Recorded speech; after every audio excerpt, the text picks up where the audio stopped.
The road goes over the old railroad tracks into the holler.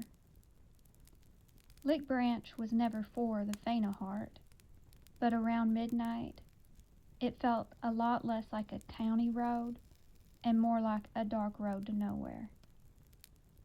The old road narrowed into gravel as it wound deep into the Breathitt County hills, hemmed in by steep banks of briars and black walnut trees that choked out the moonlight. Tucked away in the forgotten folds of the ridges lay the tiny, overgrown family cemeteries, where generations of Jackson folk had been laid to rest beneath sagging wrought iron fences and sunken fieldstones. Clay knew the stories.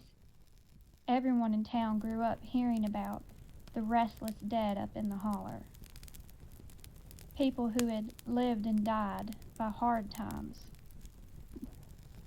blood feuds, and the cold comfort of the mines. But Clay had a stubborn streak a mile wide, and when his cousin bet him $20 he wouldn't walk the perimeter of the upper graveyard alone past midnight, pride got the better of him. He parked his side-by-side by the rustled cattle gate, grabbed a heavy-duty flashlight, and stepped out into the mountain air. It was dead silent, except for the nervous pounding of his own heart. As he pushed past the briars and stepped into the clearing of the oldest cemetery, the temperature dropped instantly. Faintly seeing his own breath, exhaling, even though it was mid-July. That was when the lights started. They weren't flashlight beams. They were flickering, pea-sized orbs of pale blue and sickly yellow, drifting lazily between the sunken graves like fireflies moving through molasses. They rose from the damp earth, swelling and dimming in a slow rhythmic pulse. Clay froze, his boots glued to the ground. From the shadows of a towering, moss-draped cedar tree, the mist began to gather. It pulled together, twisting into human shapes, dozens of them standing shoulder to shoulder among the headstones. In faded work shirts, tattered dresses from a century gone by, and heavy coats. Their faces were featureless blurs etched in silver moonlight. None of them looked at Clay. Instead, their heads were turned toward the head of the holler, as if waiting for someone that never came. Then a sound broke the stillness. It wasn't a voice. It wasn't the wind.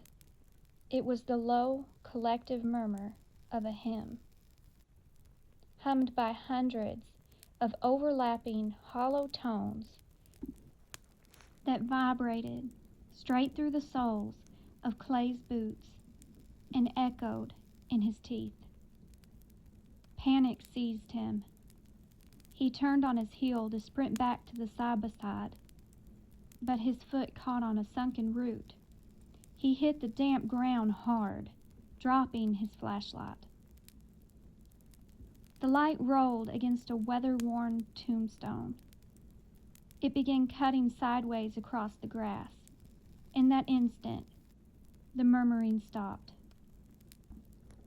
The dozen glowing figures slowly turned their faces blank, shimmering faces down toward him. Clay didn't wait to see what happened next. He scrambled up, abandoning his light, and tore through the briars, branches whipping at his face and tearing his shirt. He threw himself into the cab of the seat and slammed the door, and threw his side-by-side into reverse, kicking up a rooster tail of gravel as he burned rubber down the winding dark road. He didn't look back in the rear view. until he hit the paved safety of Jackson city limits. And even then, the phantom chill of the holler stayed locked in his bones.